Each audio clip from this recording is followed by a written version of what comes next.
Good evening, everyone. It is 5:30, and the Cleveland City Schools Board of Education meeting will now come to order. We'll have Ms. Hakes lead us in a moment of silence and the Pledge of Allegiance.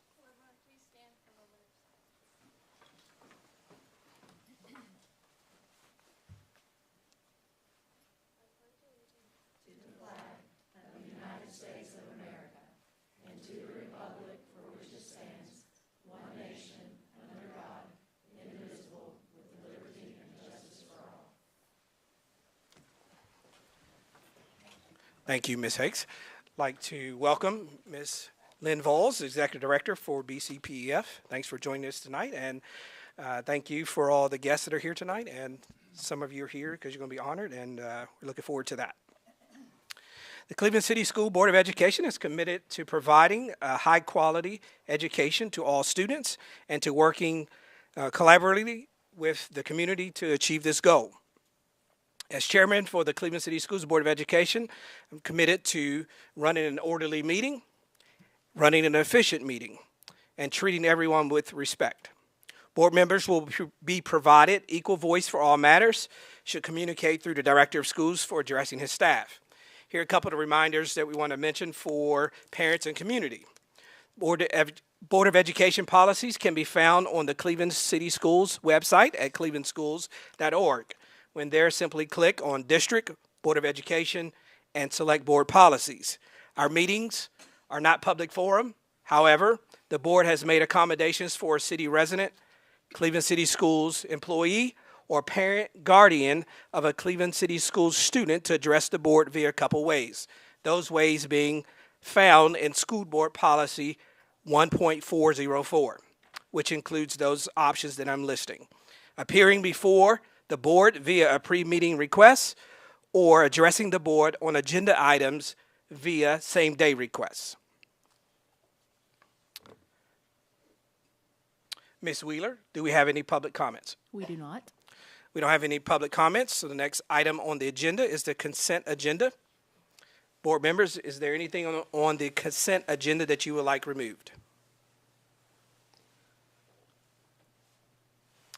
All right, board members, I'd like to entertain a motion for the consent agenda as presented. So moved. Second. Peggy Pesterfield and Carolyn Ingram. Okay, Renee Diamond, Yes.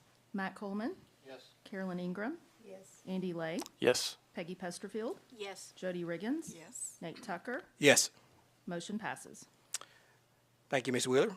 All right, next on the regular agenda is the director's update, and I'll turn it over to you, Dr. Elliott, for your update.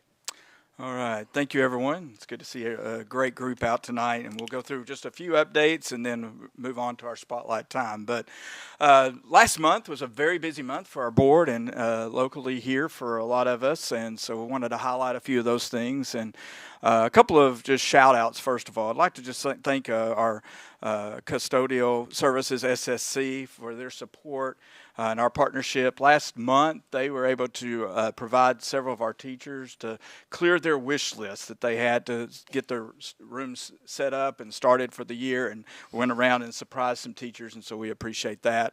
Also, we had our official launch of Barbara's Market, where we had done some soft launch back in the spring, but then September the 8th, we kick that off on a full swing regular schedule, and appreciate everybody and all the volunteers. We have a lot of volunteers in our community who are helping with that project, and it takes everybody putting all hands on decks a lot of times, and I appreciate their support.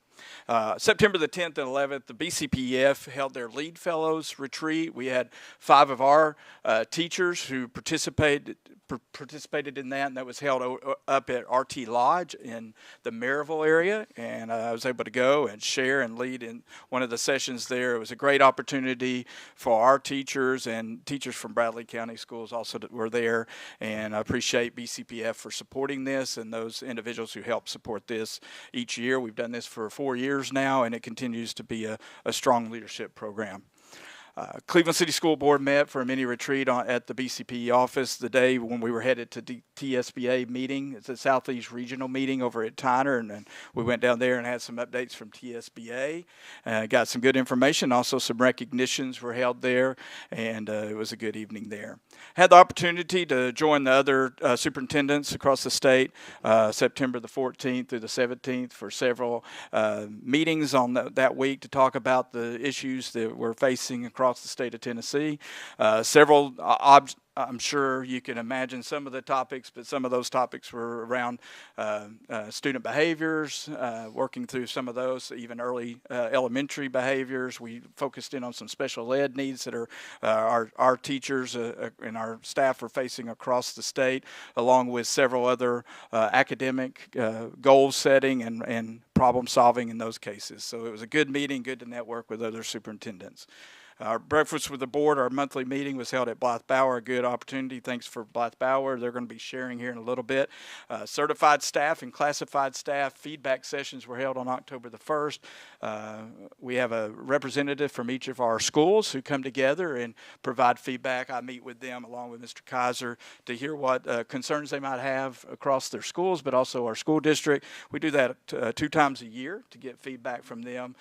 Very positive, but also some good information for us to consider needs to address and be aware of, so I always value that time.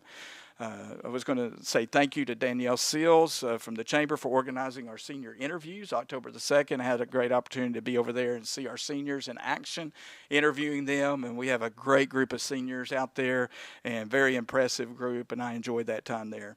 And today was our staff development day as we come back from fall break and our staff gathered. In this room, we had a leadership training on school leadership and culture with our principals, and also our high school and middle school coaches and our high school arts leaders. And we had a wonderful session, full-day session here, and very productive. And I look forward to following up with that group as we move forward. Upcoming events, October, we have a quick turnaround with fall break being last week, but we do have a few events on our schedule this week. Breakfast with the board tomorrow morning over at Cleveland High School. We have a state visit to Blythe Bower Stewart and Family Resource Center on Wednesday morning. We're excited about being recognized by the Tennessee Department of Ed for our services to families and those students there, and they recognize our programs at Blythe Bower with All Pro Dad and Stewart, our TAB behavior classroom. They're recognizing that, and then our Family Resource Center. October 17th over at Cleveland High School, this Friday morning, is the Hall of Fame, the annual Hall of Fame program. And then we have a board retreat regarding facilities at 2 o'clock on the 23rd, followed by the Chamber of Commerce 100th year celebration. The board will be going to that on October 25th. And then BCPF hosts their Vision 100 on October 30th, so we don't want to forget about that. This month, our featured school is Blythe Bower Elementary School. In our Champions of the Month, I had a great opportunity a couple of weeks ago to go by Blythe Bower and recognize our champion student, Adrian Medlin, and then champion staff member Chris Berger. And it was really neat. We went to recognize the student, and the champion staff member, the teacher, was actually in the same class, and so she knew we were coming to recognize her student, but we were able to surprise her and recognize all the great things she is doing, going above and beyond, doing a lot of extra things at Blythe Bower, so we appreciate our Champions of the Month. A lot of great activities last month happening. These are just some quick pictures to highlight all our elementary schools and things going on, from Arnold having their Mustang Ranch Day, Celebration Day, and then we had All Pro Dad, as you see over at Blythe Bower. Grandparents events happening across the system. There's one at Candy's Creek you can see. Channel 3 actually came and recognized Miss Ellis over at Stewart for her first grade innovative lesson on teaching about the human body, and along with our reading curriculum, so I appreciate her efforts. Also, you see Mayfield there, and their work on PBLs and around plants. And then Rowdy Raider made a visit over to Ross, and Cade Kaiser, a senior, is using an opportunity, taking great opportunity with the capstone project that our seniors do in recognizing teachers in their classes doing some really wonderful things. And so the first recognition was back to Ms. Alvarez's class, where Ms. Alvarez was there when Cade went through school. So it was great to have Rowdy over there. And then the Yates celebration of International Dot Day. You can see their celebration there. Last week before the fall break, we had our elementary cross-country event. It's always a great time to have families out. We had a wonderful evening. Had honored to have 4th and 5th graders out there from each elementary school to run and compete, and good competitive individual rewards there, but also awarding school victors on that night over at Stewart. So that was fantastic. It's also that time of year for our fall play and band competitions, and our high school is performing well in that. And you can see some great pictures of all the fall activities going on with homecoming. And I did want to feature our Raider Evolve group last month. Last month was recognizing Childhood Cancer Awareness Month, and our Raider Evolve business class spent their time producing T-shirts and taking orders and selling those to raise money and give back to our families in need, and the Mullins family specifically, from a teacher at Cleveland High School whose son is battling that right now. I did want to say congratulations to the Cleveland City Schools Board of Education at the TSBA night at Tyner. Jody Riggins received her Level 2 and Level 3 Boardmanship Award. Nate Tucker, Level 4 Boardmanship Award, and Carolyn Ingram, Level 4 as well. So congratulations. And Carolyn Ingram presided over that meeting that evening as a representative here in the Southeast Tennessee TSBA group, and we appreciate all of your leadership and recognition there that evening. One other thing, the board and our school system participated in the Tennessee Healthier Schools Challenge, and we received this past month recognition that we received the silver level distinction. And so I'm proud of our board taking a lead on that, along with working with Ms. Laura Davis and helping us get that accomplished. So congratulations for the work that's being done. The final piece of updates, another exciting thing, is a couple of years ago we set out to work on our tiered structure, not only with academic intervention programs, but behavior intervention programs. And we know that it takes time to build that culture and to build the structures and put those pieces into play.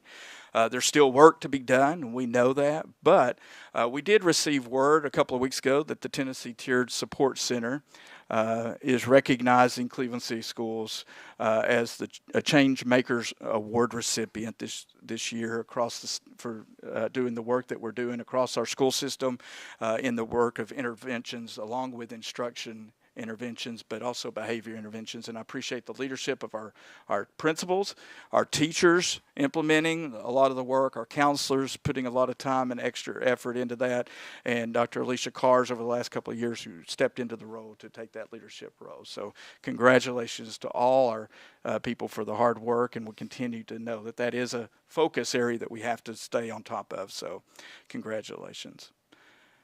And that's my director's update for the night. Thank you, Dr. Elliott. I'm not going to let you have a break, because I'm going to turn it right back to you and have you go with the spotlight, which is next on our agenda. All right. Well, I'm going to ask Miss Louise Bain from the Chattanooga Food Bank just to step up to the podium here. I'll say a few words there and recognize her. She has worked closely with Lisa Wiley, and Lisa Wiley is a little under the weather this evening. Lisa Wiley works at our Family Resource Center. But last year, as we began our mission and our work with the Chattanooga, with our Barbers Market at our Family Resource Center, one of the things we really wanted to do is find ways that we could meet the needs of our families and help break down some of these barriers so we can see our students more actively engaged in the classroom in the academic world. And Miss Lisa Wiley and Miss O'Brien work closely with Miss Louise Bain with the Chattanooga Food Bank, and we have developed a really great partnership there. We see food insecurities across our country, but in our area. But Bradley County and Cleveland, really, we see that need as high as probably ever before. And we want to meet their needs and help out in any way we can. And Louise Bain from the Chattanooga Food Bank came and walked us through that process and alongside us, and has been a really good partner for us and with us. And so I just wanted to say thank you for all the work that you're doing to help us out, but not us, but our families and our students, and that's what it's all about. So thank you, Ms. Bain.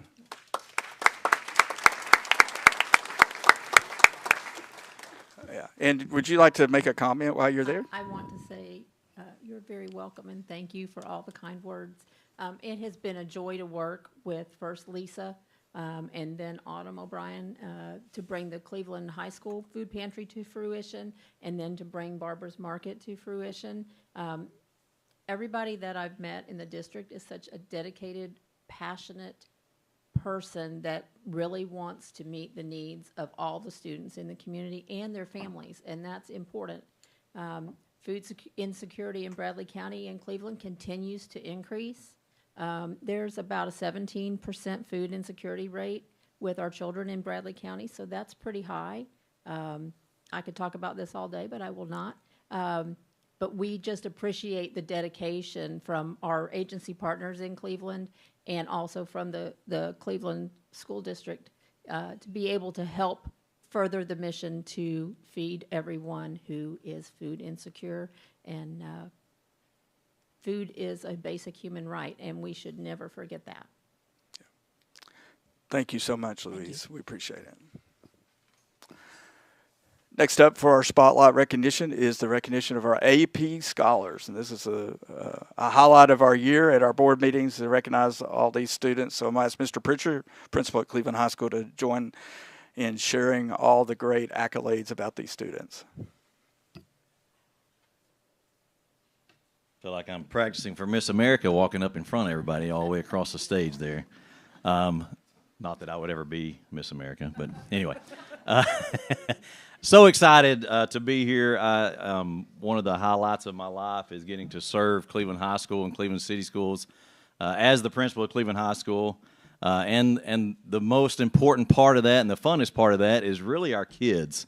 And I think that if you've been around me very long, you'll see that my favorite thing to do is to celebrate with kids and have a lot of fun with them. And tonight, we get to celebrate and recognize some great people here that have come out for this, our AP Scholar Awards. And so just to explain what this is real quick, AP classes, they are the most rigorous classes we offer at Cleveland High School. And so these kids have decided to embark on taking these really tough classes, college-level classes that are monitored by a college board. And so these classes are really, really hard, stinking hard. And so I want you to know that this is no small task that these kids have shown up every single day to do these classes. And I'm going to tell you the criteria real quick. An AP Scholar is someone who passes 3 or more. That's a 3, 4, or 5 on an AP test. A person who passes 3 or more AP exams. An AP Scholar with honors is a person who passes 4 or more. And an AP Scholar with distinction is someone who passes 5 or more. And I don't know if you know how huge that is, but that is really, really a huge feat. And so as I call your name, we're going to have you come up here and stand in the front. And not to embarrass you, but we want to get a nice picture. I've seen several of you put on makeup, get all prettied up for this picture tonight. So I want you guys to come up here, and we're going to get your picture made and celebrate you guys. And so if you could, hold your applause to the very end, because we have quite a few. We've got 33, I think, we're recognizing. So we will go through the list. Are you guys ready? All right, the first one for AP Scholar, Evan Baker, Avery Bryce, Blake Cogden, Jose Cordero, James Elledge, Shiloh Glasgow, Allison Jones, Kotan Mahan, Joseph Marguia, Elias Napier, Richard Norton, Adrian Ojeda, Ava Robbins, Isaiah Rodante, Jonathan Ronca, Ava Wenger, Sarah Williams. And I think Ava might be playing volleyball right now. She's here. Okay. I thought you might be over there. I'm sorry. AP Scholar with honors, Christina Assel, Sydney Creekmore, Isaiah Francisco, Evan Inglis, Sophie Nunez Flores, Lola Schichtel, Lila Weiss. And then AP Scholar with Distinction, Kara Alberg, Kendall Cunningham, Eli Gallagher, Shekinah Gassaway, Lily Hakes, Vasu Patel, Ashley Pesterfield, Sloan Phillips, and Aiden Samanek. If you guys will come up, let's give them a round of applause. So proud of you guys.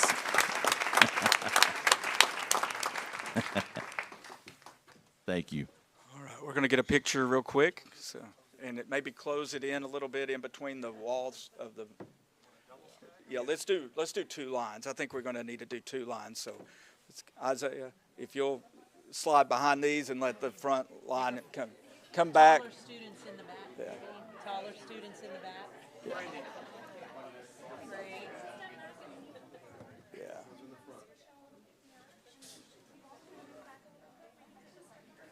There we go.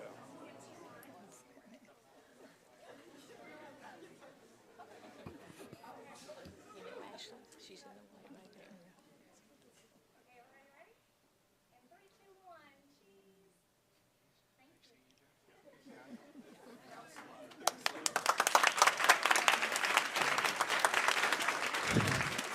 Thank you, guys.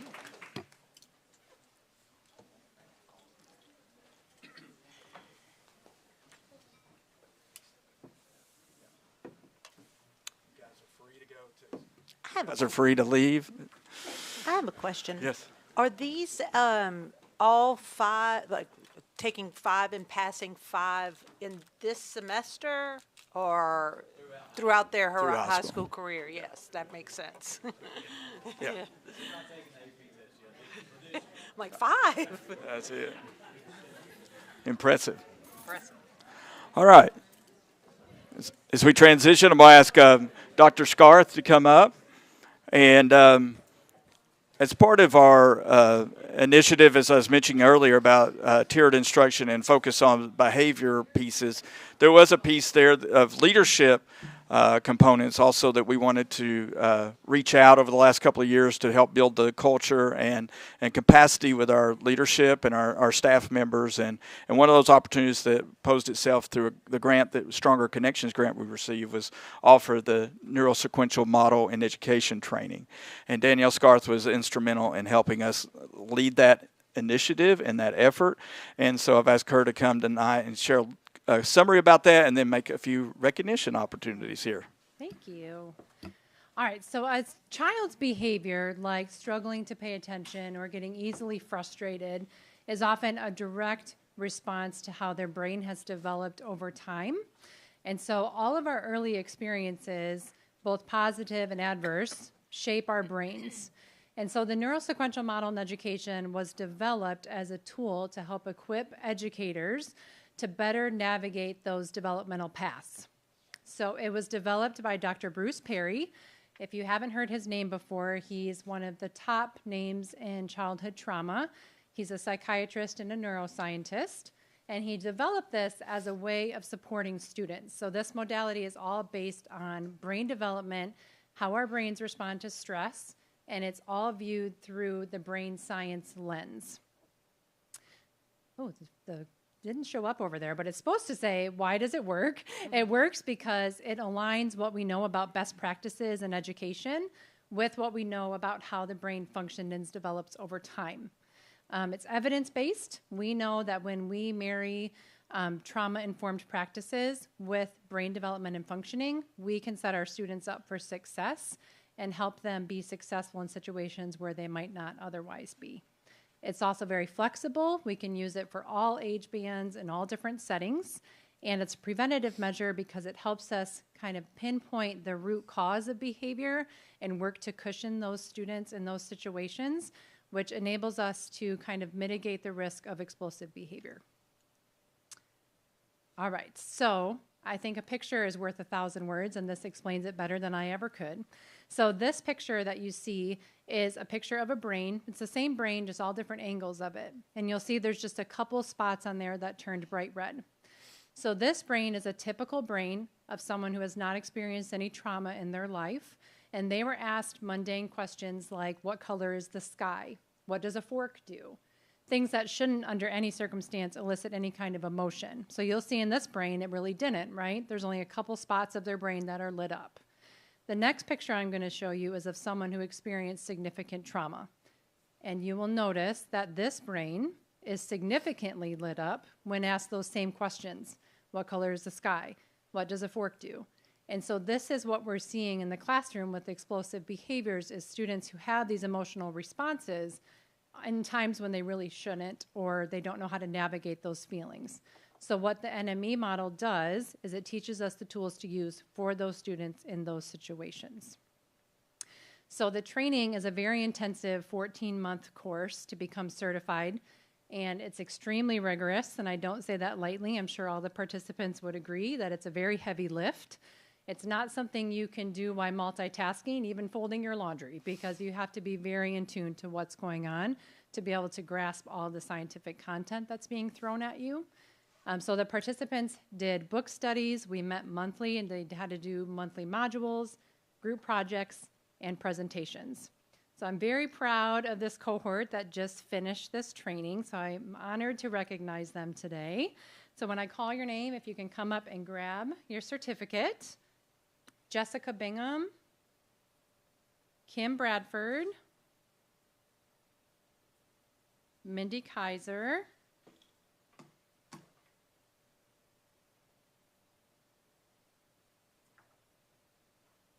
Laura Vasquez.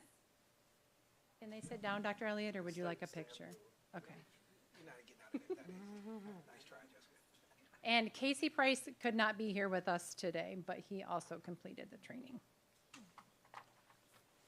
All right.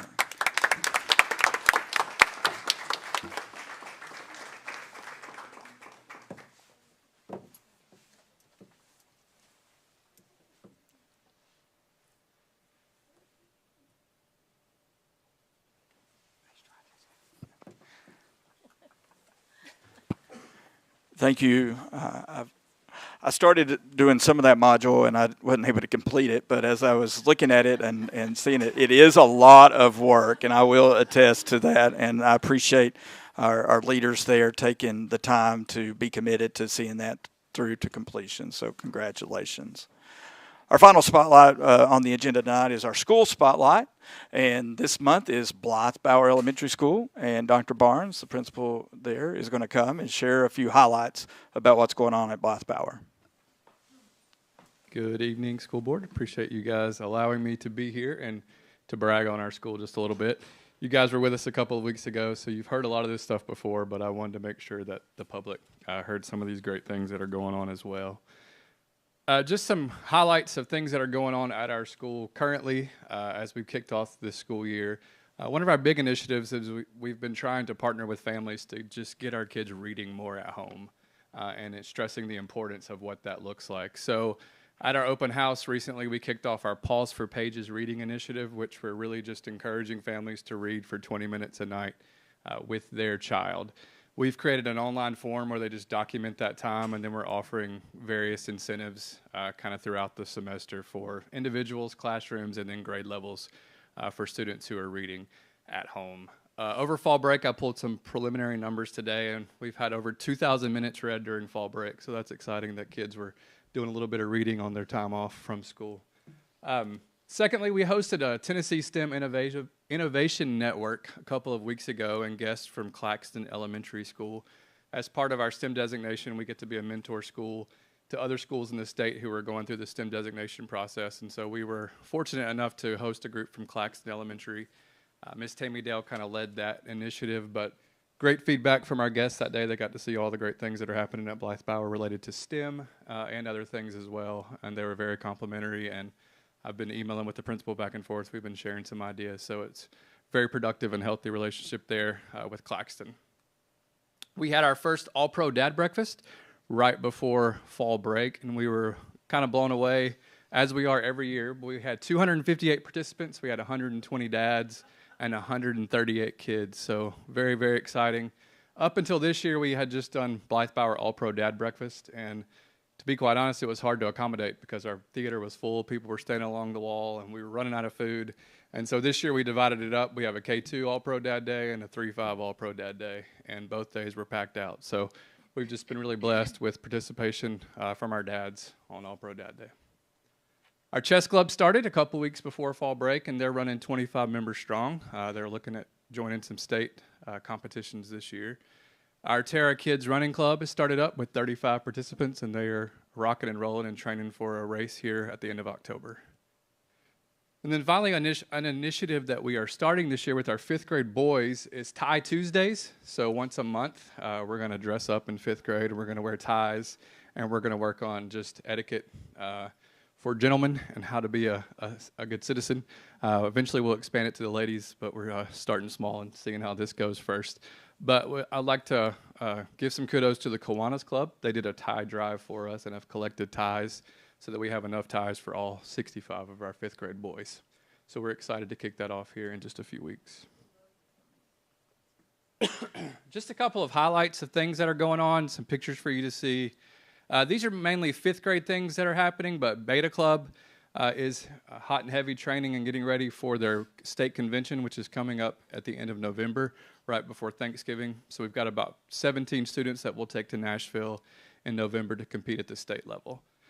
5th grade also offers safety patrol. We have about 30 5th graders who are trained in safety protocols throughout the building, and they work alongside of our staff to help make sure things are nice and orderly in the mornings and afternoons with dismissal and arrival.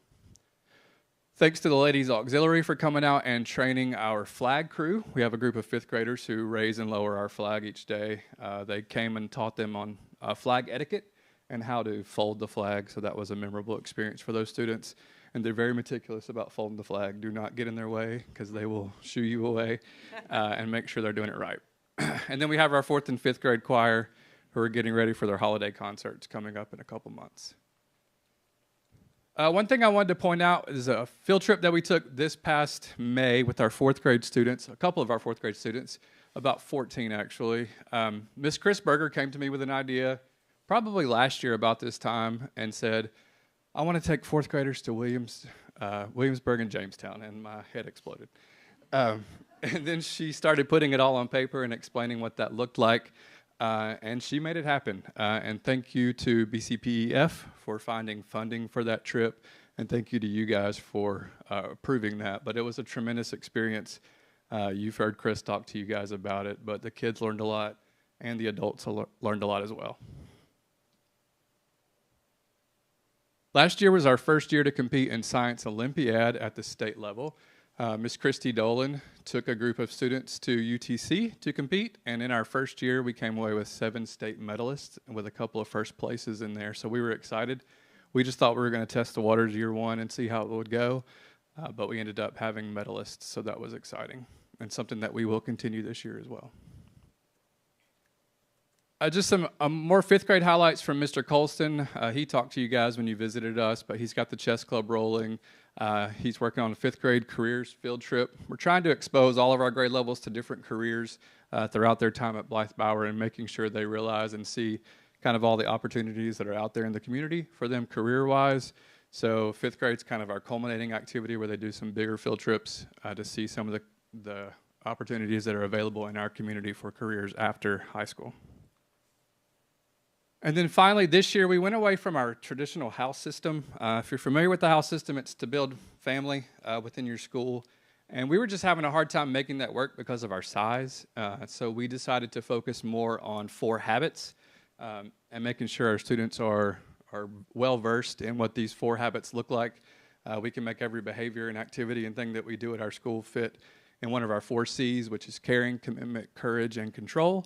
We've been working on a day of kindness for caring. We had Dot Day recently, which was under the courage mantra there, and then we're looking at some other activities throughout the rest of the year. But rather than doing the house system and having 650 kids in the gym screaming and yelling, which was fun, but I'm not sure it was super productive, we've decided to kind of narrow that focus a little more and do habits and make sure from kindergarten through 5th grade they're well-versed in these habits and leave us as contributing citizens to society. So those are just some things that are going on at Blythe Bower. We appreciate you guys and your support. Thank you for all that you do. All right. Thank you, Dr. Barnes. Thank you, guys.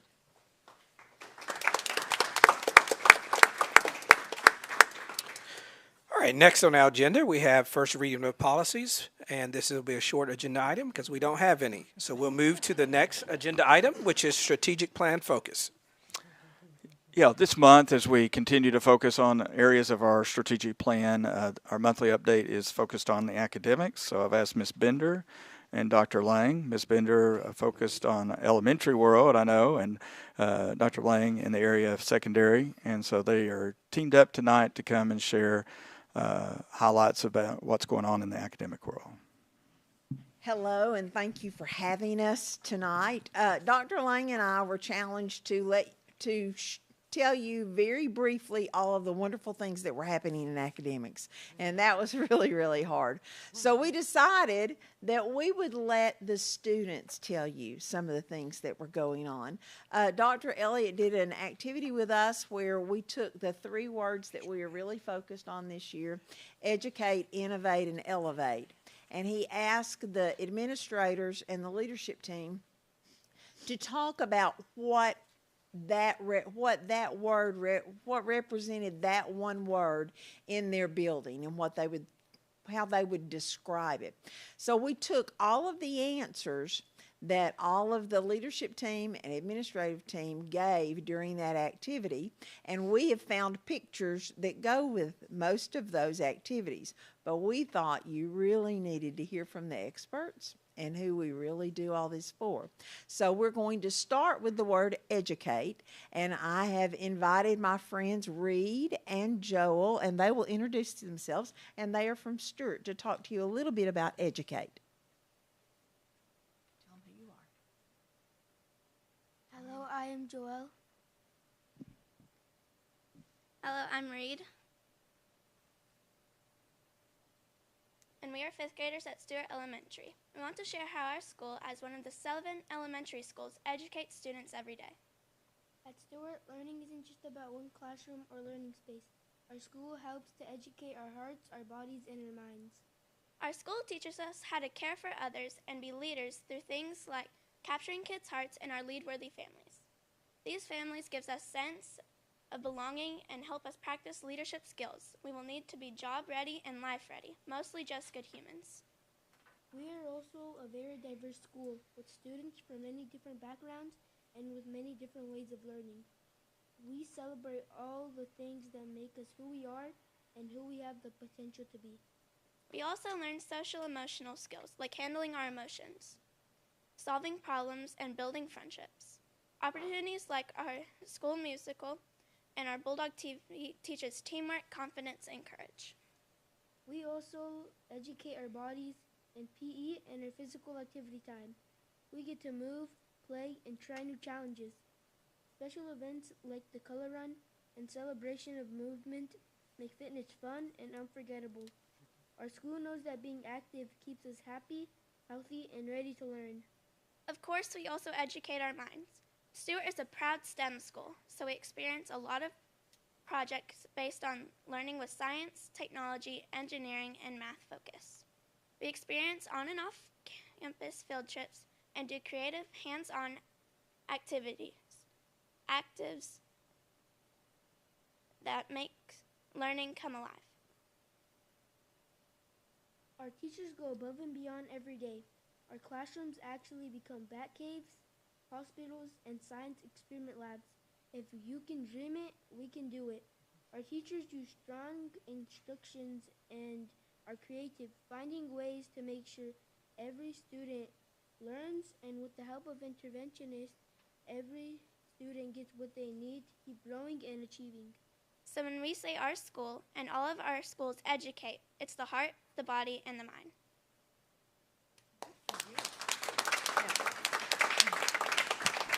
Just stay right there for a minute, okay? And the pictures, you all have seen some of these pictures tonight, but technology is a huge part of the educate. And you can see the iPads there that they're using in the elementary schools. You can see the technology they're using with the active board. You can see the projects that they're doing there with elementary school. The middle picture in the bottom, that's they're doing that at Yates Primary in the morning. Instead of the kids just sitting waiting after the buses let them off before they go to their classroom, they have book bins in the front of the gym, and the kids all go get books. And so they read until they get ready to go to their class. Dr. Elliott already talked about the human body and the activity that goes along with CKLA, and there you can see our students are working and learning more about the body. There's one more slide there.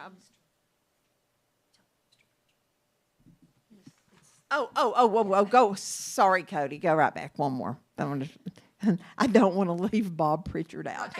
Not that he's not already been great tonight, but the corner in the very bottom corner on the left-hand corner, Mr. Pritchard goes every morning to a different RISE classroom and tutors students that need additional support. So you see him right here. He is in his element teaching math early in the morning, and he invited me to come at any point in time, and I told him I would love to come and just be there and watch it happen. But that's something he's doing to educate our students specifically every morning. Okay, if you'll go to the next picture. There you see in the top left-hand corner, so we're celebrating Stewart because they are level 5. We see some students from Yates Primary right there in the middle. That is what it is all about. Look at the smiles on those little girls' faces, and they represent the second graders at Yates Primary. The young man in the upper right-hand corner, he is working on an activity from CKLA. He is creating his own personal coat of armor. They were dealing with nobles and in their CKLA unit in 4th grade. If you'll see at the bottom, there's additional activities, some project-based learning that they did there.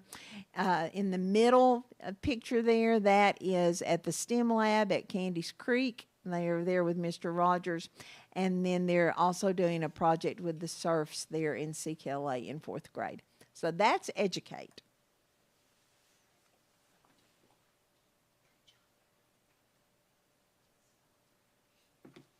Hello, my name is Amelia Carruthers. I'm an 8th grade student at Cleveland Middle School.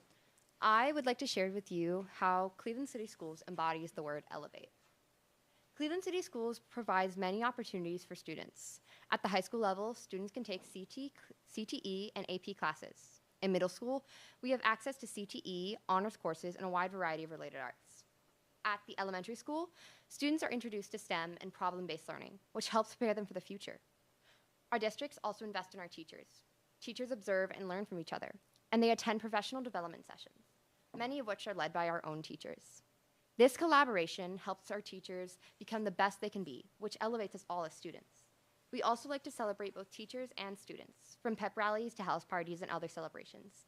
Cleveland City Schools make sure that we feel valued and recognized for our hard work and achievements. Another way that we embody elevate is through service. Students across the districts are encouraged to give back through clubs and community volunteer opportunities. Personally, I appreciate how Cleveland City Schools gives us the opportunities through the theater program. This is a great possibility that I personally have taken advantage of during my time here. It helps me, along with my peers, develop both our skills in the arts and ability to deeply connect with others. These such valuable skills that will stay with us as we blossom into young adults, and for that, I cannot help but be grateful. Thank you for giving me the opportunity to share how Cleveland City Schools truly embodies the word elevate.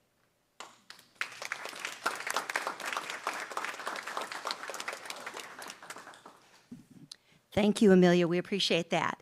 And for Elevate, we have some of the pictures that you may have seen. We work with community awareness for community events that we work with our students with.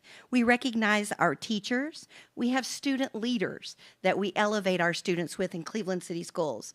As Dr. Elliott mentioned earlier, we recognize our teachers for things that they do. We recognize our students, and we want to be in the community where our students can be seen and know that they are from Cleveland City Schools. We also, with Elevate, we want to elevate our staff. And if you'll notice, you'll see our staff right there with their students participating. They're at a track meet coaching them, and in the upper right, I don't know if you can see, you've got the teacher running with the students, showing that we're a part we want to do to help you learn so that you can be elevated. Again, at the lower left, we have project-based learning and teacher data meetings. Our teachers sit down, they analyze data to elevate the learning of their students.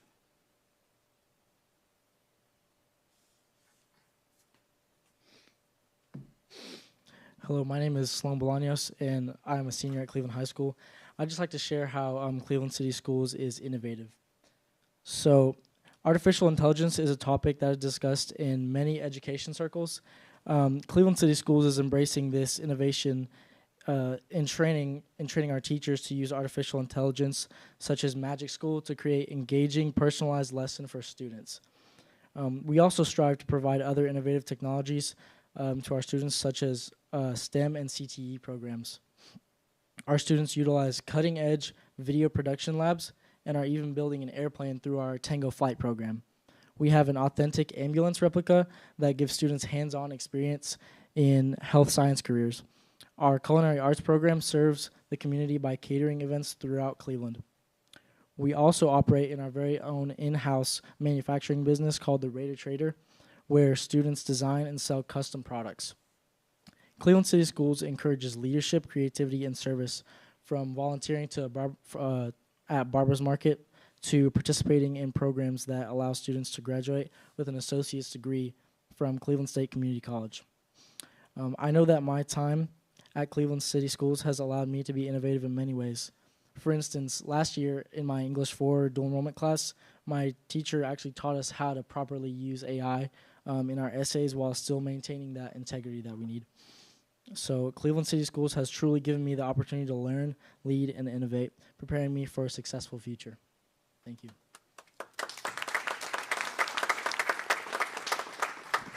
Thank you, Sloan. And if you'll look at the pictures here, again, we're doing some things with project-based learning.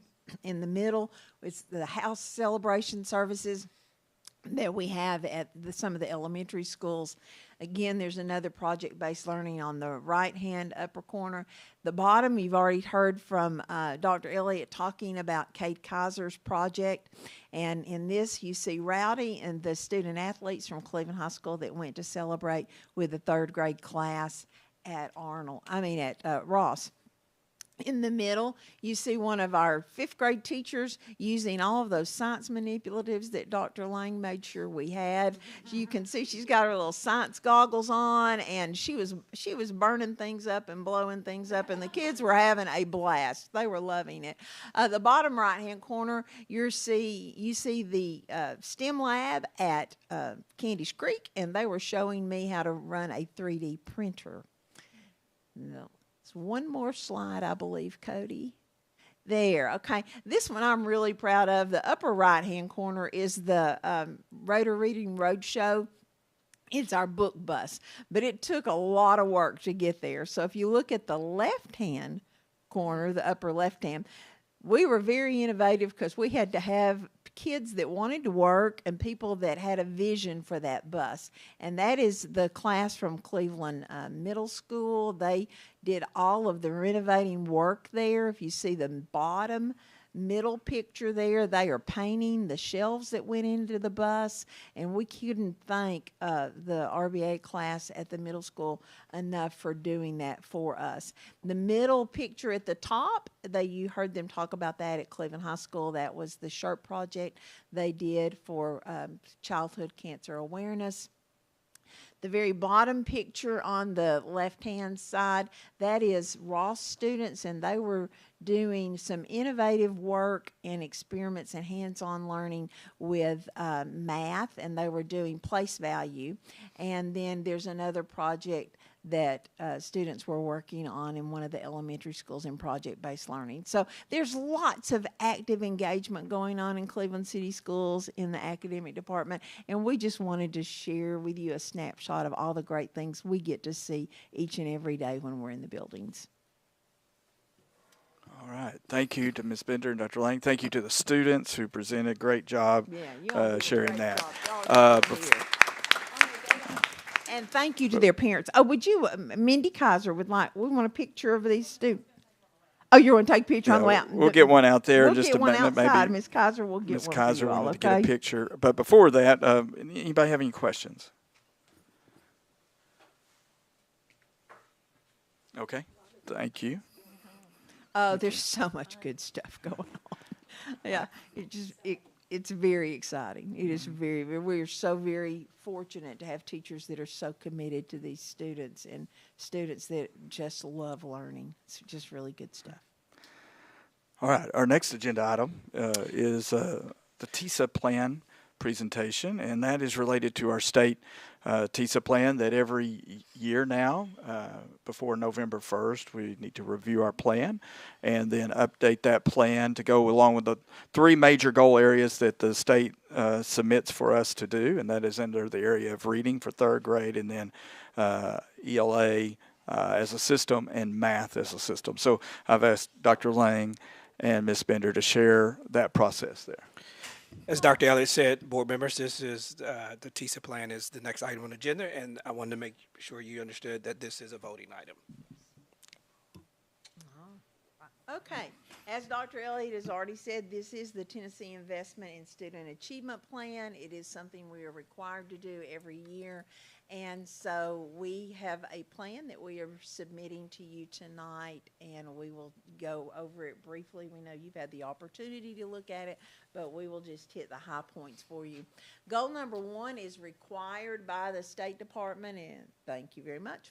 And it says that 70% of the students have to be proficient on the 3rd grade TCAP by the year of 2030, okay?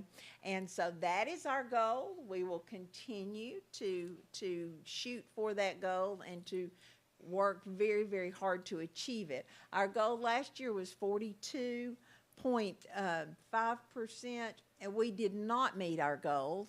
We did see a decrease, unfortunately, from 36.1% to 34.5%. So then we were challenged to look at that and try to see what we thought was going on, really dig down into some data, look at the action steps that we had from last year, what we felt was very successful, what we felt we needed to continue, and what we needed to probably eliminate and make changes to. So you'll see on the next page, this is the goal statement and the action plan that we are going to, go back one more there. There. Oh, no, sorry. There you go. All right. We are going to continue to develop the general education intervention plans. Those are the GEI plans. Any student that is at risk, we meet with their parents. We let the parents understand what is happening in the classroom based on data that we have already collected through benchmarks. And we develop a plan for that student of additional support we are going to provide that student with in hopes that they will be able to meet the proficiency level on that test, okay? Another thing we will continue to do is we will work with high quality instructional material, professional development, and instructional coaching, as well as PLCs. We saw some great success in spots in certain areas, in certain schools, in certain grade levels last year with this. And we feel like we know that this is a strong piece. It's something we need to continue doing. And so we will continue with that with a very intentional focus this year. We also provided intensive coaching to teachers that were at a level 1 or a level 2. This was one of the interventions that we had in the action plan last year that we were very, very pleased with the results that we saw. Our teachers made great gains, those teachers that participated in these coaching cycles. And so we are going to keep that as one of our action steps this year and anticipate making the exact same, maybe even more gains this year with that. And the last thing is to focus on data from assessments and look at all of our decisions in the academic world being data-driven All right, goal statement number 2 is beginning with 23-24 school year, Cleveland City Schools will increase by 3% the number of students that are proficient on the English Language Arts section of the TCAP each year for the next 5 years. And so what we have to do is when we're looking at this, there's a difference between proficiency and growth. This is proficiency, meaning we're looking straight at the data, seeing if a student has scored of what we call met or exceeded the expectations. And the goal was to increase that number for the district by 3% each year. Now, we did not see an increase or meet our goal, and that's what we had to fill out on the form. What the form for TISA doesn't ask us is, did we see any improvement with this goal that we had? The majority of our schools in the district for ELA did see an increase in proficiency. It may not have been 3%. Some saw 3%. Some saw more than 3%. Some saw barely 3%. But then there were some that did not have an increase. And so what we did is we looked at the schools that did not have that increase versus the schools that did to go back and hone in on our action plan highlights. And these are the same things what we're looking at. We have to provide what we felt was a general education intervention plan for students in grades 4 through 8, meaning including middle school students. The parents are having a meeting and we are saying, your student is not on track in reading. This is what we are going to do to help you help your student, and what we are going to provide as interventions at the school level. Now, those are hard conversations to have, but it is very important that families understand where their students are as far as their reading level and how they're doing in English language arts. We're going to continue our high quality instruction materials. It may seem like I had meetings today with some of the middle school teachers because we give them the high quality instruction materials, the textbook adoption that the board approves and that the state approves. We have to make sure that we're using this with fidelity in our classrooms. And so we make sure that what we're doing is following that curricular plan so that our students can grow. We also, as Ms. Bender mentioned, provided intensive coaching support to teachers with a growth level of 1 or 2. We were very successful with this. The majority of the teachers that we worked individually with last year did not get a level 1 or 2 this year. All right, so we know that that part of the plan really does work. So we want to make sure that we are doing that again this year. And we're focusing on common formative assessments, meaning that all 3rd graders may take this test, or all 7th graders may take this test to see where we are and how we're progressing toward a goal. All right, and the last goal that we have is the goal 3, beginning in the 23-24 school year. Cleveland City Schools will increase by 3% the number of students that are proficient in the math section of the TCAP each year for the next 5 years, going from 29.2 to 43.4.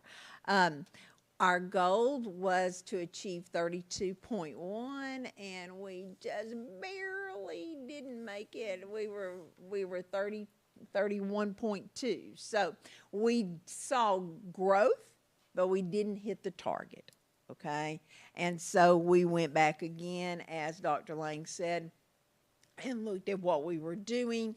This looks a lot like what is going on that you just heard from with ELA, because we feel like these are the 4 big hitters, if you were so to speak, of how we're going to see that improvement.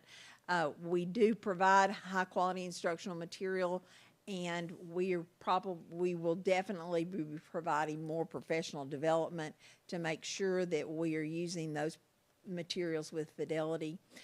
We will continue the instructional coaching, and with the PLCs, we are going to provide some additional support for the PLCs from the district office.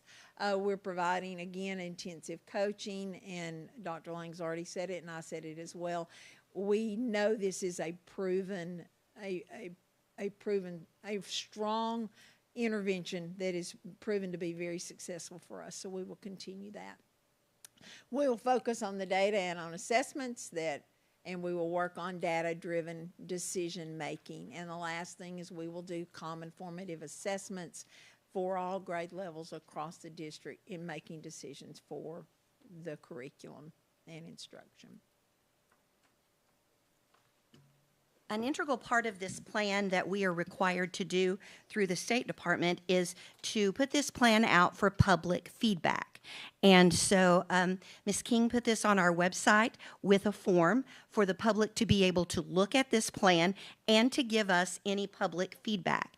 And so what I've done is I've divided the public feedback into different sections. One of the comments is that the goals were similar from last year, and that's correct. They are, because the goals in this plan, we are to improve 3% each year, but we also have eliminated down our action steps to find the ones that we feel, by looking at schools who met those goals, what we feel is working well in those schools, to make sure that we're really honing in on those action steps that we went over with the previous 3 goals. We also have parents that gave comments. They support smaller class sizes. They would like additional opportunities to challenge advanced and gifted students. And they would really like after-school tutoring district-wide.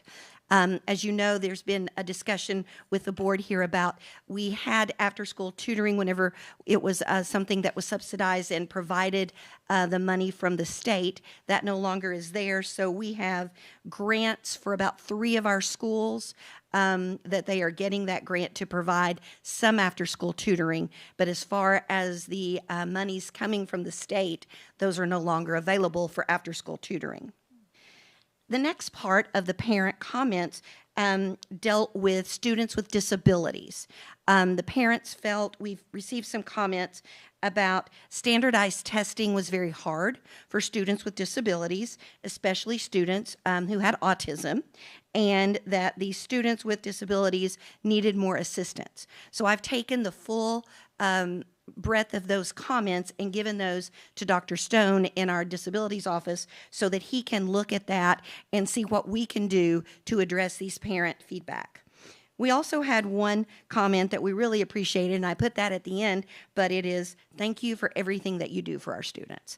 And so we appreciate that positive feedback when we can get that.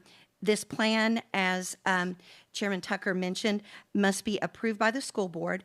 The minutes with the approval, I must upload to the State Department so that they know that. But do you have any questions or anything that we could perhaps clarify? Yes, I have a question. Okay. Correct me if I'm wrong, but this is year 3, correct? 2. Yes. We've completed 2 years already. We've completed We have 2. completed Going on to 2 year years. We have completed 2 years. This is So, year 3. With this being the hump year, Wednesday hump year. I get it. I get it. Good. We've probably identified what's worked and what hasn't worked, right? That is correct. And so at the end of this year, thinking forward, if there are some things that are there that are not progressing us toward the goal, what do we plan to do for year 4 and 5 so that we can meet the goal? Because, we're kind of behind now, so We are. we've got to get a little more aggressive toward meeting that goal. You are And correct. So what is the plan for that after this year? And it's interesting you brought up the aggressiveness, because in the plan that I submit to the state, I have to revise the yearly goals of percentages to try to meet the goal by the end of the period. So yes, it is more aggressive. What we have done this time is we took the data, and you would think that it would be relatively easy to cull the data together, but we took the data of each elementary school that had 3rd grade, and then all the schools in the district for ELA and all for math. And so we looked at their 23, their 24, their 25, even though we didn't need the 23, but the 24 and 25, to see how many schools actually are meeting that lift that we want to have. And so that's how we brought down what we're doing. We just narrowed down because we looked at what the schools that were meeting those goals were doing. The ones that were not, that's why we're putting extra, Ms. Bender mentioned, we have district representatives going into some of the PLC meetings now to make sure, I hate to use the word oversight, but to make sure that the PLC meetings are meeting the goals, that we're going over the things that we are supposed to make sure that teachers understand our standards. Like I spent some time today in 8th grade math with some teachers, and we looked at a standard and we broke it down because it was written in such a way they weren't really sure what it meant. And so if we don't know what a standard exactly means, it's hard to meet that goal. And so we spent a lot of time doing that. So we are implementing a new, I hate to use the word program, but a lot of our computer programs are what you call digital worksheets. Like, for example, it's a program that comes up and you click an answer. We're trying with one of our schools that the scores were not at the point we wanted them to be, to have a more collaborative type of program that we're going to work with in math. And they were trained on that today. So we're trying to institute some things to help students collaborate and understand, and teachers to understand what the students don't.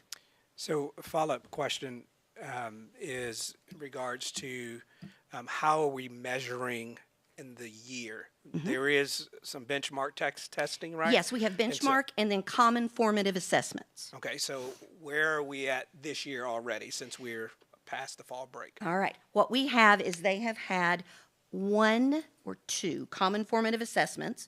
We will have another benchmark in December. So we will know more in December where we are on that trajectory to see how we're going to do, because the program, one of the programs that we use, will predict how our students will do in May based on a beginning of the year benchmark and a December benchmark.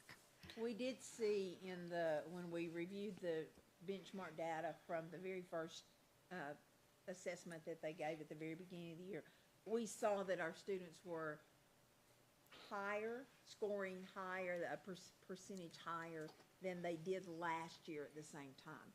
So that, we felt really good about that, number one, because our kids scored higher, but number two, you usually lose things. You lose some knowledge from May until August. And so we saw that kids were scoring higher in August than they did the previous year in August, and even higher than they did in May with that group. So we feel like we're on the right track. We've got a lot of good things in place. We just got to stay the course. So, Dr. Elliott, if January is not enough time in our February board meeting, I'd like for us to get an update on where we are. Yeah, we can pull that can. data from the midterm iReady data and benchmark data that we use. Also, I would say that one of the things we did see that the schools, as they mentioned, that we are seeing that meeting those goals and above. The strategies that we're implementing, that's where we're honing in, just to reiterate, and then being very focused on that. And I will shout out, because I've saw it, the evidence of it as far as the teacher performances that were 1s and 2s in previous years by the academic team, intentionality specifically for those 1 and 2, spending their energy focused on that area. We did see positive results from our teachers by their support there. So that was a strategy that, again, we really want to focus on there. So, but we come back in February with some data on that for sure. We got some other questions, but let me just say, I know those were hard questions, so That's okay. that doesn't mean I don't That's appreciate okay. what you. No. So thank you for explaining. We are. We're fine.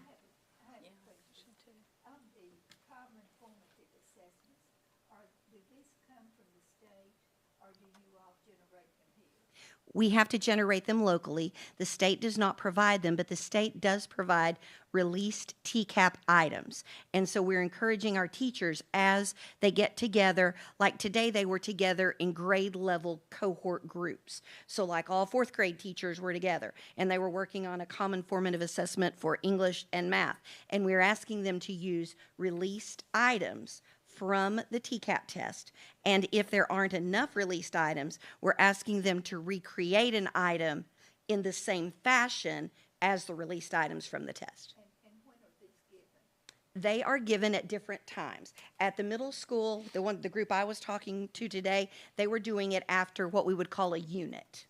So it was more like a unit test. Elementary, That's same thing. exactly what's going on with elementary. What they did today is they looked at the units they were going to be teaching this second 9 weeks, and they were developing cognitive formative assessments for those.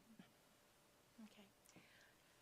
Now, all of these scores include the scores of kids for whom English is not the primary language, do they not? Yes, ma'am. That is correct. So the more students we have that are ESL students, it makes it harder for us to meet those scores. Am I not right? The scores of the ESL students for the first 2 years do not count. For the first 2 years? First 2 years, they are in the country, if I'm correct. I know it's one. Is it two? Okay. And then by the third year, then their scores start to count. But we do know that it takes 5 years to be able to take really good, strong control of the English language for those students. So we aren't expecting them to be proficient on that second year. You know, it's very difficult. Are there any scores available anywhere in the state or the country that include the ESL students so we could really get an idea of where we stand? Yes, we have some data of ranking our students that it's coming in to disaggregate of how our ESL students do compared to other ESL students. Is that what you're thinking? Right. I have those, we have access to those within the state that we can look at. We can also pull that data with iReady, Yes. Ms. Pesterfield, so that we can see where the ESL students are and their scores. We can pull them apart, and then we can put them back in with their cohorts. So Same we thing could- with students with disabilities. Right. We can could, do we the could same pull thing. them apart from our group that's not ESL and see where we stand. That's Yes, we exactly can. correct. I would Yes. like to see those scores. Okay? We can do that. Yes, we can. We have a question down here from Ms. Diamond. Yes. So I'm curious about the instructional coaching and the PLCs. Okay. So do we have a particular instructional coaching model that we use? What is that model?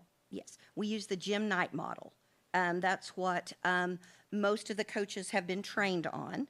And then we have a person at the district who is the instructional coach facilitator that meets with our instructional coaches weekly. And they go over their coaching techniques, they go over their coaching cycles, Yeah. how long it will take to do an individual coaching cycle. They do role playing on the best way to be an instructional coach, the best way to deliver difficult conversations. Yeah. All of those things, yes. And So I will say this, our teachers have been so open to the idea of coaching. And sometimes you would think teachers don't want that. Our coaches right now currently they have over 89 coaching cycles that they're doing right now from teachers in our district that have asked them, these are not the ones in the twos, these are people that said, hey, can you come and watch me do this lesson and then give me some feedback on it. So our coaches are extremely highly respected in our buildings, and our teachers are always looking for ways they can improve their craft. So the coaching cycle is very strong in our district. I'm glad to hear that. And then Kelly and I have already started doing walkthroughs. We are the two that are doing the walkthroughs with the level 1s and 2s this year. And when we start our walkthroughs, it's unannounced. They know that they're on a walkthrough list, but we're doing weekly walkthroughs, and we are we're collecting data through a Google form so that we can see trends and see if anything needs to be addressed at a PLC, for a whole group. But we're also leaving a note with the teacher. And actually, one teacher came up to me today and she said, I know I'm getting walkthroughs. I really appreciate you telling me what I'm doing good. I want to know how to get better. So in other words, they're asking us for that feedback on how can I get better, because they want to do well. Sure they do. They want to do well. Yeah. What about the PLCs? Is there a structure that's in place for the PLCs, and what structure is that based off of? We have a professional learning coordinator with the teacher leaders or the coaches, and they are the ones that usually set the agenda. And then we have what we have is a district initiative, whether it is analyzing student work, analyzing student data. And so we have looked at some of the PLCs that we perhaps feel may not be as effective. And so we're sending someone in from the district to kind of monitor the PLC and then to help them get on the right track. But they have an agenda that we are working on that we go over so that they know exactly how things are going with the PLC. And Solution Tree PLC at work Yes, is we the use, that's model. correct. Learn We by use- doing, like, yeah, Yes, yeah, yes, yeah. learning by doing. Yeah. Robert DeFore's work. Oh, yeah. Approximately how many teachers do we have that are on level 1 or 2? That's a good question, Mr. Kaiser. I would say 12? yes. Are you talking about overall? Yes. Yes. 12. 12, yes. 12 to Now, 14, we're looking 12 to at with, 14. what we're doing is, we're going to any teacher that has a tested subject that their growth was a level 1 or 2. And that's who we're focusing on going in to observe, doing the walkthroughs. And, but then Mr. Kaiser gets the list of everyone who, based on teacher observations, everything is a level 1 or 2. But we're looking at, we have about 12 on our walkthrough list right now, 12 to 15. Yeah. Right. Right.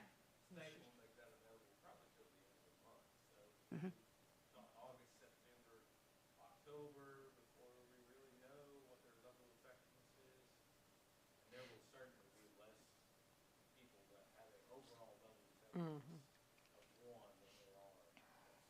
But we didn't want to wait. We decided we needed to get into this quicker because time is moving.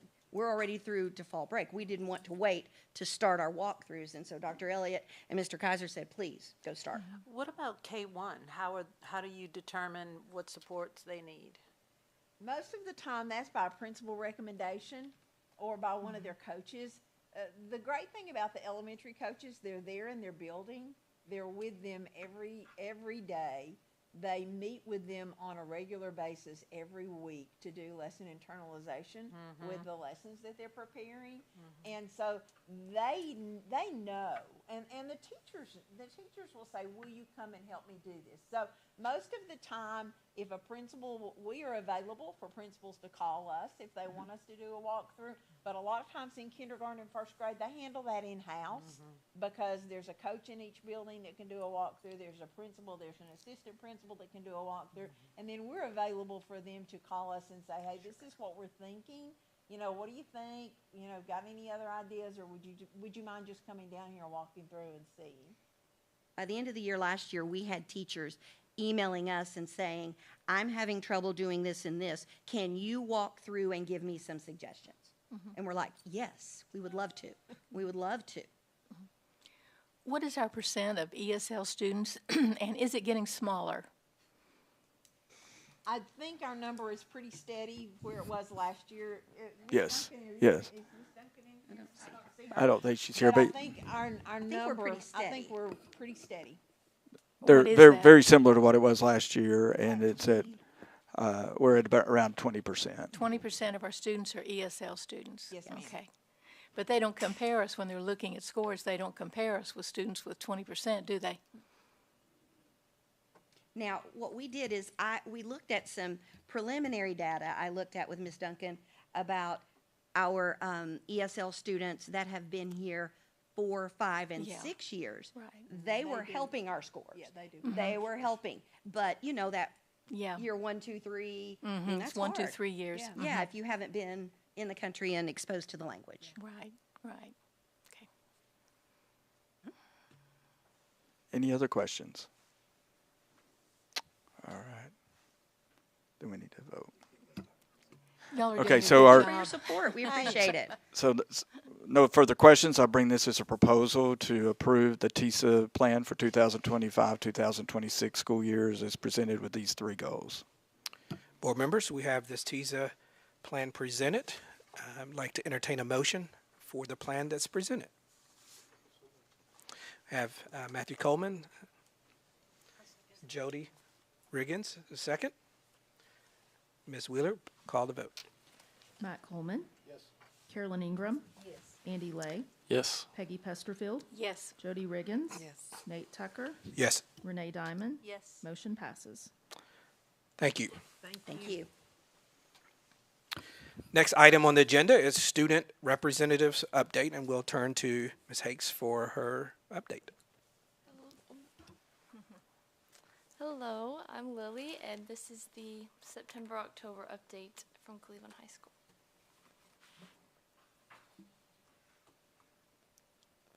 So starting off with sports, golf celebrated their two seniors, Ava Robbins and AJ Lay. Along with this celebration, Ava Robbins was awarded the Joe Markham Scholarship Award, so that was a big thing.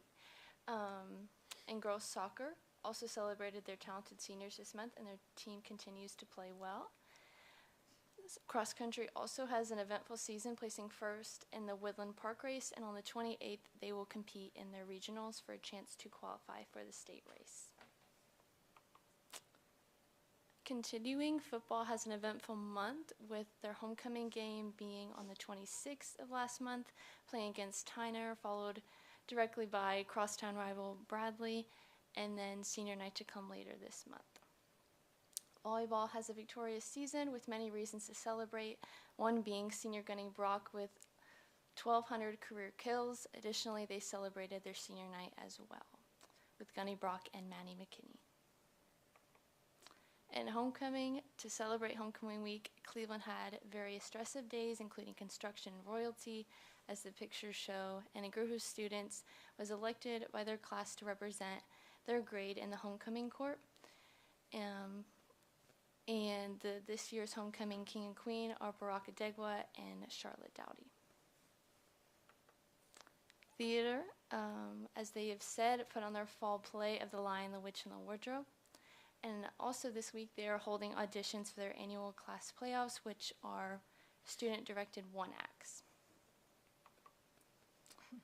Band is also doing really well. They placed first at the Clinch River competition in Clinton, Tennessee earlier this month, and they have several competitions coming up later this month.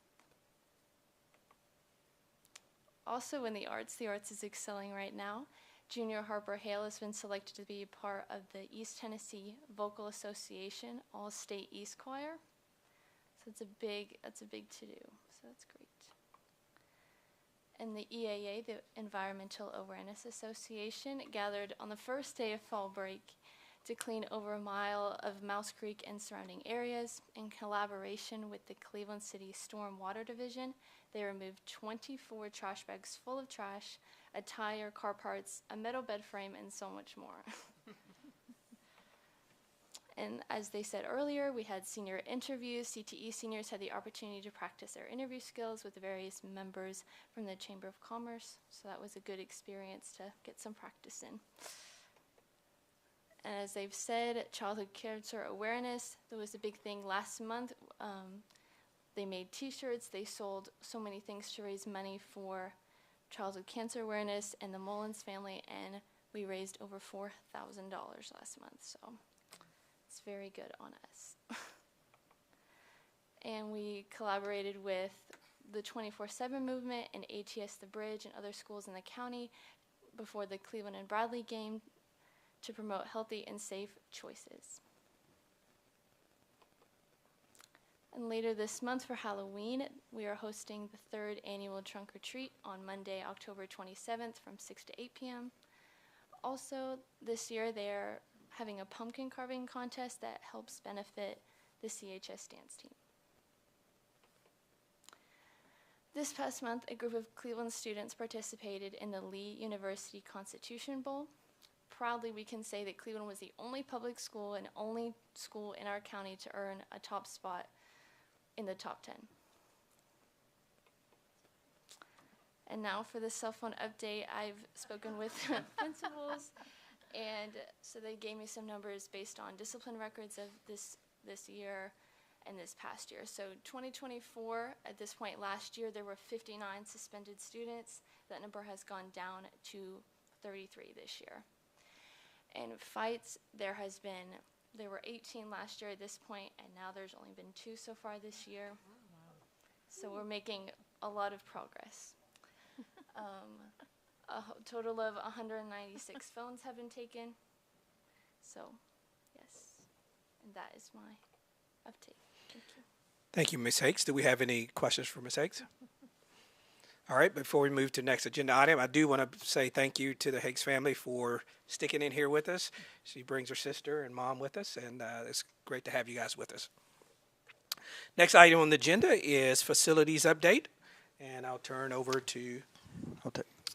We have a facilities update tonight, and Mr. Hal Taylor is going to share a couple of updates regarding some of the projects he's been working on, and we'll need your approval on. And then I have a proposal for the third item regarding some property approval. Yes, we have the first thing we can talk about is the Candies Creek, or actually you've got on there the cooling tower, I guess, so we'll do it first. The cooling tower for Ross. We need to, I was going to wait till next month if I could, but unfortunately the lead time on ordering a cooling tower is quite extensive. And Ross Elementary's cooling tower has to be replaced. It's to a point that I don't know that we can keep it running when the cooling season kicks back in the spring. It's pretty deteriorated. And the lead time can be 6 weeks, it can be 12 weeks. So I needed to go ahead and come to you and get approval for the purchase and installation of a new cooling tower, hopefully to get it done by spring, before the hot season and cooling season starts in the spring. It'll be a complete replacement. Right now, we had an estimate last year on the cooling tower. We've been trying to get the estimate updated. We know we're looking at $400,000 to have a cooling tower replaced and installed. This would fall under, an emergency repair is what we're looking at. Like I said, in order to order that, get it in place, and get it all up and running by spring to make sure that they have cooling at Ross Elementary. Okay. Anybody have any questions about this?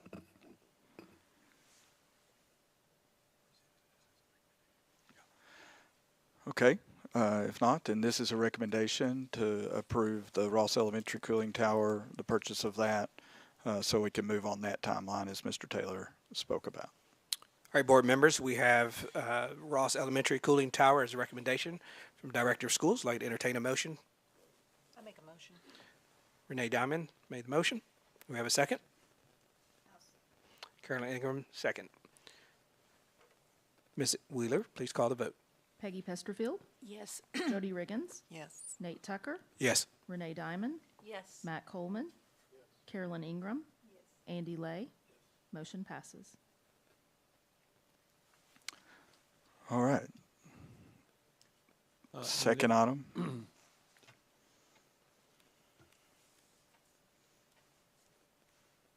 Okay, we have the sign. I think Sarah had some, her own student, her own child, she had to leave. But this is the sign that's being proposed to install out at Candies Creek. Now that all the construction, the reason it wasn't installed before was waiting for the road construction. We knew that that was a 4-year project. That is done, and we're ready to go ahead and move forward. We had easement funds available to pay for the purchase of these signs, so this is coming out of funds that were obtained from selling the easement to the state of Tennessee for the road construction that occurred.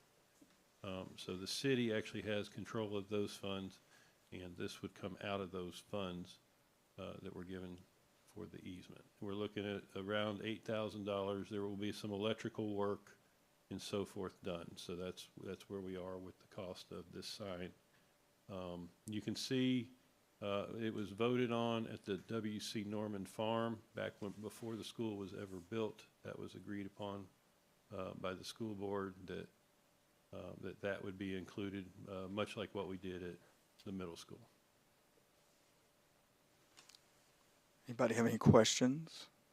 Is any money provided like through PTO or anything for the sign? And not for this. This is all coming out of the easement because the property was sold out front to TDOT, and that's where this money's coming from, the sign. Will there be lights associated with this sign? This will be a lit sign. That's how come I'm not giving you an exact price, because once we position the sign, we have a electrical that we will have to run.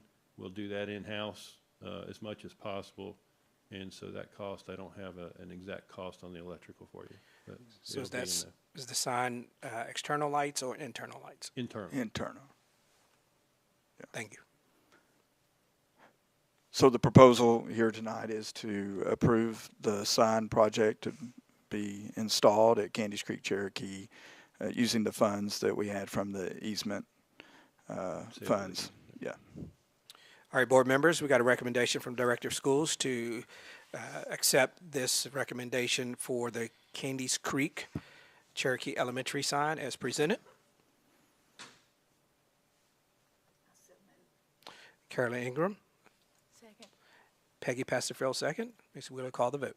Jody Riggins, Yes. Nate Tucker, Yes. Renee Diamond, Yes. Matt Coleman, Carolyn Ingram, Andy Lay, Peggy Pesterfield. Yes. Motion passes. Okay. And the third item was approval of some Mouse Creek Road property.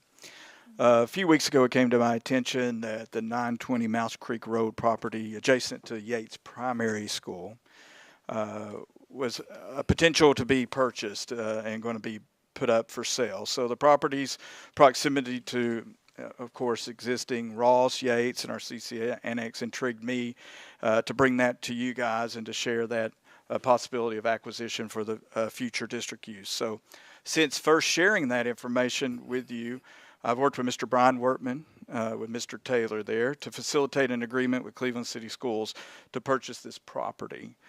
Contingent upon a few conditions here. First of all, for the board's approval, obviously. Then we would take this for Cleveland City Council to approve. And then also going through the proper inspections and satisfactory approval of those inspections. That would happen over the next 60 days. And if all that were to work out, then my proposal would be that we would finalize the purchase of that property using our Cleveland City Schools funds. By purchasing this property through the available general funds that we have, it creates flexibility and a long-term opportunity for future development. While there is no immediate plan, obviously, for that property at this time, this purchase presents a strategic investment that will allow Cleveland City Schools to plan proactively and position the district for future growth and facility needs as they arise.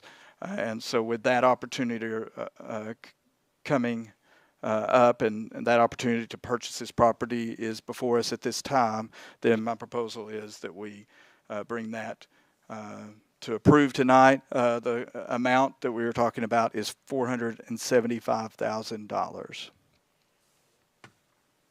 Does anybody have questions? Yes. Can you tell how many acres that is? Yeah, 1.84 acres is where that sits there on that curve and corner where the Methodist Church is located in the curve there past Yates, going around the curve to the CCS annex and Ross property. Have you had an opportunity to go in the building? Is it Not at this time. That will come through the inspection process that we will, and any of you that would like to see that, when we do that, we would entertain that opportunity to do that over the next few weeks here. What is the size of that building? How big is that building? I'm trying to remember the exact size. Let me check and see. I don't know if I have that number. Do you remember, Mr. Taylor? I'm guessing it's probably somewhere around 3,000 square feet in the main area. And it's in pretty good shape too, I've heard. I was in it a number of years ago. Just it's cursory, it looked okay, and from outside, I can't really, that would take a really detailed inspection as far as the building goes. Has it not been used for several years? They've been using it as offices. So it's not been used as a church, but it's been used as offices. I was in it probably a year ago, and it's in good shape. Good to know. Thank you. I was in it probably a year ago, and it was in real good shape, by my estimation. But again, we would go through the inspection process, and I would entertain anyone who'd like to see that piece of property then in that building. We will make sure we communicate when that happens and invite you to go look at that as well, obviously, for that.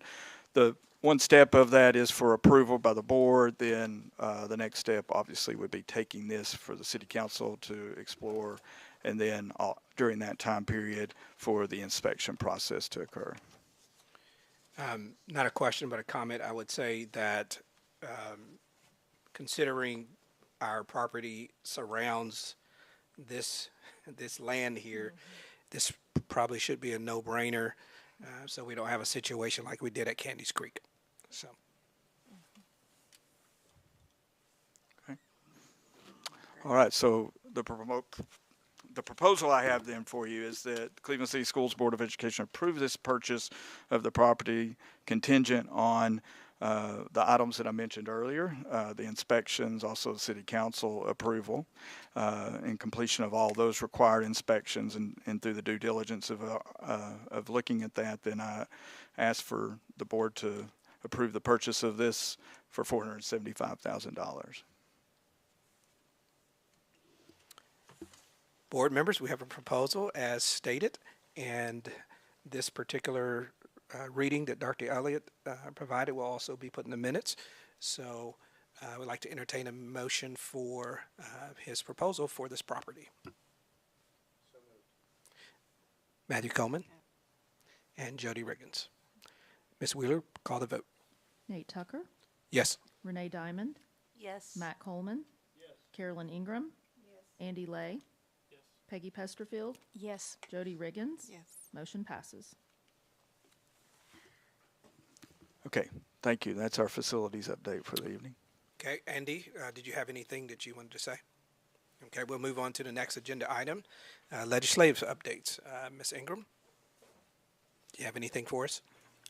I don't have anything particular, but of course we know that our convention is coming up in November, and then Dr. Elliott has given us a report on the fall district meeting, and I know we get all of these things from TSBA and the Board of Education, and I hope that each of us read those.